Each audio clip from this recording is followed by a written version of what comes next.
कहानी की शुरुआत होती है आज से 45,000 साल पहले, जब इंसानों ने यूरोप के कुछ इलाकों में रहना शुरू किया था। इसके बाद हम एक अंधेरी गुफा को देखते हैं जिसके अंदर 6 इंसान आग के आसपास झुंड बनाकर बैठे थे। इस ग्रुप का लीडर एडम नाम का एक आदमी था। वो बहुत बहादुर था और बाकी सबकी रक्षा करना ही अपना धर्म समझता था। उसका एक भाई था जिसका नाम था गिर और एडम के बेटे का नाम हेरोन था।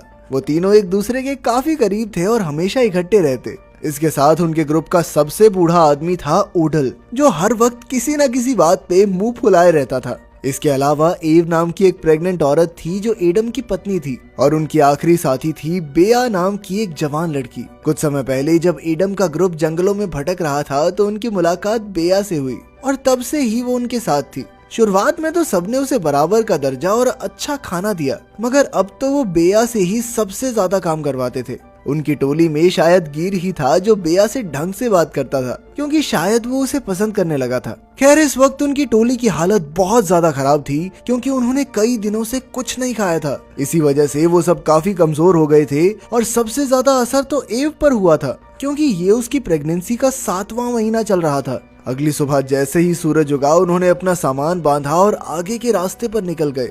चलते चलते एडम ने पहाड़ियों की ओर इशारा करते हुए कहा कि उन्हें वहां जाना चाहिए। उसने कहा कि इन पहाड़ों में कई गुफाएं हैं जहां पर वो आराम से रात गुजार सकते हैं। फिर कुछ समय बाद एडम और गिर ग्रुप से अलग होकर कुछ खाने के लिए ढूंढने निकले। वो एक पहाड़ी की दूसरी ओर पहुंचे तो उन्हें एक मैमथ की हड्डियां दिखाई दी। ये देखकर वो सब घबरा गए, क्योंकि इसका मतलब ये था कि इस मैमथ से भी बड़ा कोई जानवर इन पहाड़ों में घूम रहा है। खैर, फिर कुछ देर और घूमने के बाद वो एक ऐसी जगह पहुंचे जहां से पूरा जंगल दिखता था। तब गिर ने कहा कि उन्हें जंगल से होते हुए आगे बढ़ना चाहिए, इससे उनका समय भी बचेगा और रास्ते में उन्हें शिकार के लिए कई जानवर भी मिल जाएंगे। लेकिन एडम ने उसी वक्त इसके लिए इनकार कर दिया, क्योंकि उसका मानना था कि ये जंगल बेहद खतरनाक है। उसे शक था कि मैमथ का शिकार करने वाला जानवर इसी जंगल में घूम रहा है। उसने ऐलान किया कि वो जंगल के बीच से नहीं बल्कि उसके किनारे से निकलेंगे, चाहे इस वजह से उन्हें कुछ दिन ज्यादा न लग जाएं। उस रात दोनों भाई खाली हाथ वापस लौटे, क्योंकि उन्हें शिकार के लिए कोई जानवर नहीं मिला। उन्होंने मैमथ के बारे में किसी को नहीं बताया, वरना वो घबरा जाते। उनके पास कोई गुफा भी नहीं थी, इसीलिए उन्हें बाहर ही आग जलाकर बैठना पड़ा। फिर कुछ देर बाद उन सबको दूर से किसी के बुरी तरह चिल्लाने की आवाज सुनाई दी। एडम और गिर को लगा कि शायद ये वही शिकारी जानवर होगा जिसने मैमथ को हराया था। उन्होंने तुरंत अपने हथियार उठाए और इस जानवर का सामना करने के लिए तैयार हो गए। जैसे ही उनकी नजर हटी तो अचानक एडम के बेटे हेरोन को कोई अंधेरे में ही खींच कर ले गया। एडम ने तुरंत उसका पीछा करने की कोशिश की, मगर सबने उसे जबरदस्ती रोक लिया, क्योंकि ये खतरे से खाली नहीं था। उन्होंने एडम को समझाया कि वो सुबह हेरोन को ढूंढने जरूर जाएंगे, अभी उसका अकेले जाना बिल्कुल भी ठीक नहीं है। फिर जैसे ही सुबह हुई तो वो सब मिलकर हेरोन को ढूंढने निकल पड़े। एडम काफी पुराना शिकारी था, इसलिए वो जानवर के पैरों के निशान का पीछा करते हुए हेरोन के कपड़ों तक पहुंच गया। उन कपड़ों में उसे एक अजीब से काले रंग का लिक्विड मिला, जो खून तो नहीं था। ये देखकर उसे हौसला मिला कि उसका बेटा शायद जिंदा है। इसके बाद उन्होंने तेजी से पैरों के निशान का पीछा किया और जंगल के किनारे तक पहुंच गए। एडम समझ गया कि वो जानवर उसके बेटे को जंगल के अंदर ले गया है, इसलिए वो भी बिना सोचे जंगल में घुस गया। जल्द ही उसके बाकी साथी भी उसके पीछे आ गए और चलते चलते वो एक ऐसी जगह पर पहुंचे जहां कई सारे जानवरों की लाशों का ढेर था और उनकी हड्डियां इधर उधर बिखरी हुई थी। इससे पहले कि वो जानवरों का मांस खाते, अचानक उन्हें किसी के जोर से चीखने की आवाज आई। इससे वो सब इतना डर गए कि अचानक घने जंगलों की ओर भागने लगे और फिर जल्द ही रास्ता भटक गए। अब रात भी बहुत हो चुकी थी, इसलिए उन्होंने यहीं आग जलाकर रात गुजारने का फैसला किया। तभी ओडाल ने हमेशा की तरह बेया पर इल्जाम लगाना शुरू कर दिया। उसने कहा कि जब से ये लड़की हमारे ग्रुप में शामिल हुई है, कुछ अच्छा हो ही नहीं रहा। वो तो चाहता था कि सब बेया को धक्के मारकर यहाँ से निकाल दें। लेकिन इससे पहले कि कोई कुछ कहता, एक बार फिर उन्हें उसी रहस्यमयी जानवर की आवाज सुनाई दी। जैसे ही वो आवाज उनके बहुत करीब आ गई तो एडम ने उसी दिशा में अपना भाला फेंक के मारा, लेकिन उसका निशाना सही जगह लगा नहीं। तब वो समझ गए कि ये जानवर बहुत तेज और फुर्तीला है। वो जानता था कि लीडर होने के नाते अगर उसने सही कदम नहीं उठाया तो इसका खामियाजा पूरे ग्रुप को भुगतना होगा। फिर उसने एक भाला उठाया और चुपके से अंधेरे में आगे बढ़ने लगा, ताकि वो उस जानवर को खत्म कर सके। लेकिन शायद यही उसकी सबसे बड़ी गलती थी, क्योंकि अचानक किसी ने पीछे से उस पर जोरदार वार कर दिया। वो बुरी तरह चिल्ला चिल्ला कर मदद मांगने लगा, पर उसके साथी बेहद डरे हुए थे। कुछ देर बाद जब उसकी चीखें बंद हुई तो गिर अपने भाई को ढूंढने निकला। जैसे तैसे उसे एडम मिल गया और गिर उसे उठाकर आग के पास वापस ले आया। मगर जैसे ही सबने एडम का चेहरा देखा तो वो समझ गए कि एडम शायद ज्यादा देर जिंदा नहीं बच पाएगा। असल में जिसने भी उस पर हमला किया था उसने एडम का चेहरा फाड़कर उसके शरीर का एक अंग नोच लिया था। आखिरकार बेया ने एक पत्थर उठाया और एक ही झटके में एडम पर हमला करके उसे इस दर्द से आजाद कर दिया। इस दिल दहला देने वाले हादसे के बाद सब पूरी तरह टूट चुके थे। अपने पति को खोने के दुख और भयंकर भूख की वजह से एव तो वहीं बेहोश होकर गिर पड़ी।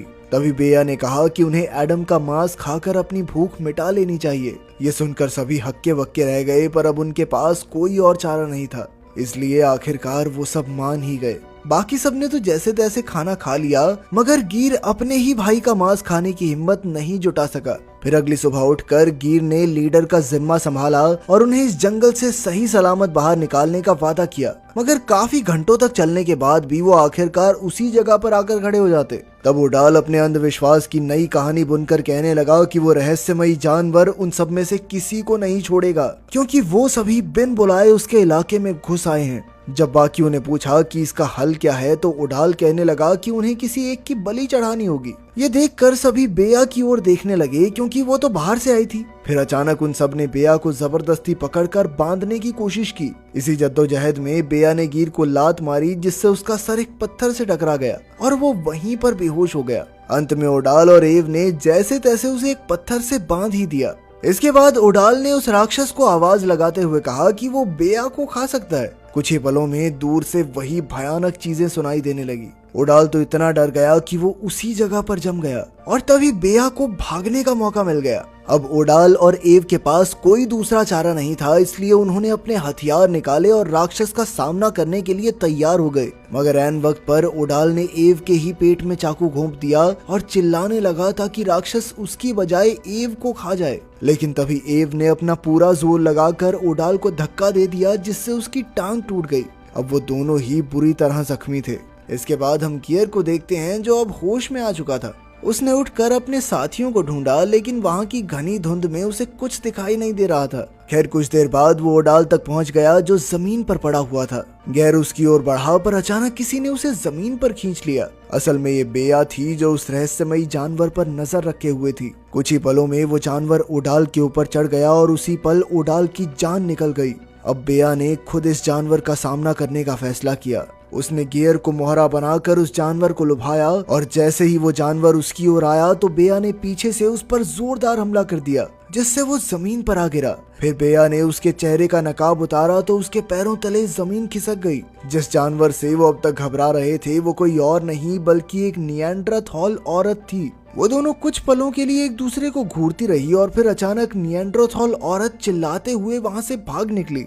तभी बेया और गिर भी उसके पीछे दौड़े और आखिरकार जंगल से बाहर आ गए, लेकिन वहाँ उन्हें वो निएंडरथॉल औरत कहीं दिखाई ही नहीं दी। निएंडरथॉल असल में ठंडे इलाकों में रहने वाली इंसानों की ही एक प्रजाति हुआ करती थी, जो आज के दिन जिंदा तो नहीं है, लेकिन उनके कंकाल हमें जरूर मिले हैं। अब बेया और गिर को समझ नहीं आ रहा था कि आगे क्या किया जाए। गिर ने कहा कि उन्हें अपने असली इलाके में वापस चले जाना चाहिए और वहां जाकर बच्चे पैदा करने की कोशिश करनी चाहिए, लेकिन बेया चाहती थी कि वो उस निएंडरथॉल औरत का पीछा करें। उसका मानना था कि निएंडरथॉल लोग उनसे ज्यादा आधुनिक हैं और उन्होंने शिकार करने और खेती बाड़ी के नए तरीके इजाद कर लिए हैं। गिर कहने लगा कि ये खतरे से खाली नहीं होगा, पर इस पर बेया ने जवाब दिया कि वो वैसे भी भूख से मर ही जाएंगे, इसलिए उन्हें आखिरी कोशिश जरूर करनी चाहिए। ये सुनकर गिर मान गया और वो दोनों निएंडरथॉल औरत के पैरों के निशान का पीछा करने लगे। कई घंटों तक पहाड़ों की चढ़ाई और खतरनाक नदियां पार करने के बाद वो एक जगह पहुंचे जहां कई गुफाएं मौजूद थी।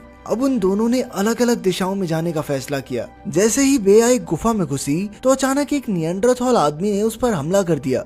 वो बेया का गला दबाने लगा और जल्द ही वो बेहोश हो गई, लेकिन ये सिर्फ एक चाल थी। जैसे ही उस आदमी ने बेया की गर्दन छोड़ी तो अचानक बेया ने एक तीखे पत्थर से उस पर जोरदार वार कर दिया, जिससे उस आदमी की मौके पर ही मौत हो गई। इसके बाद बेया गुफा में आगे बढ़ी तो वो एक कमरे में पहुंची जहां आग जल रही थी। अचानक उसने देखा कि एडम का बेटा हेरोन भी वहीं मौजूद था, जिसे कुछ दिन पहले कोई उठाकर ले गया था। उसने बेया से अपने पिता के बारे में पूछा, पर बेया उसे कोई जवाब नहीं दे सकी। उसी समय वही निएंडरथॉल औरत हाथ में हथियार लिए वहां आ पहुंची। तभी बेया भी जलती लकड़ी उठाकर उसे डराने की कोशिश करने लगी। उनका शोर सुनकर गियर भी तुरंत वहां आया, पर हेरोन को जिंदा देखकर तो वो हक्का बक्का रह गया। इसी मौके का फायदा उठाकर उस औरत ने गियर पर जानलेवा हमला कर दिया और उसके सर पर तब तक लगातार वार किए जब तक गियर मरा नहीं। उसी वक्त बेया ने वहां मौजूद जानवरों की लाशों को आग लगा दी और हेरोन को लेकर भाग निकली। कुछ ही पलों में गुफा में जबरदस्त धमाका हो गया और निएंडरथॉल औरत बाहर निकलते हुए फंस गई। वो मदद की गुहार लगाने लगी तो हेरोन उसकी मदद करने के लिए आगे बढ़ा, मगर बेया भूली नहीं थी कि इस औरत ने उसके पूरे परिवार का खात्मा कर दिया था। इसलिए उसने एक पत्थर उठाया और औरत के सर पर मार मार के उसकी जान ले ली। ये देखकर हेरोन फूट फूट कर रोने लगा, क्योंकि उस औरत ने उसे अपने बच्चे की तरह ही रखा था। मगर जब बेया ने उसे बताया कि इसी औरत ने उसके पिता एडम की जान ली थी, तो हेरोन की आंखें खुल गई। आखिरकार बेया और हेरोन एक और गुफा में घुसे, जहां उन्हें ढेर सारा खाना और आधुनिक हथियार मिले। खैर, इसके बाद उन दोनों ने अपनी नई जिंदगी की शुरुआत की और यहीं कहानी खत्म होती है। अगर वीडियो पसंद आई तो लाइक करें।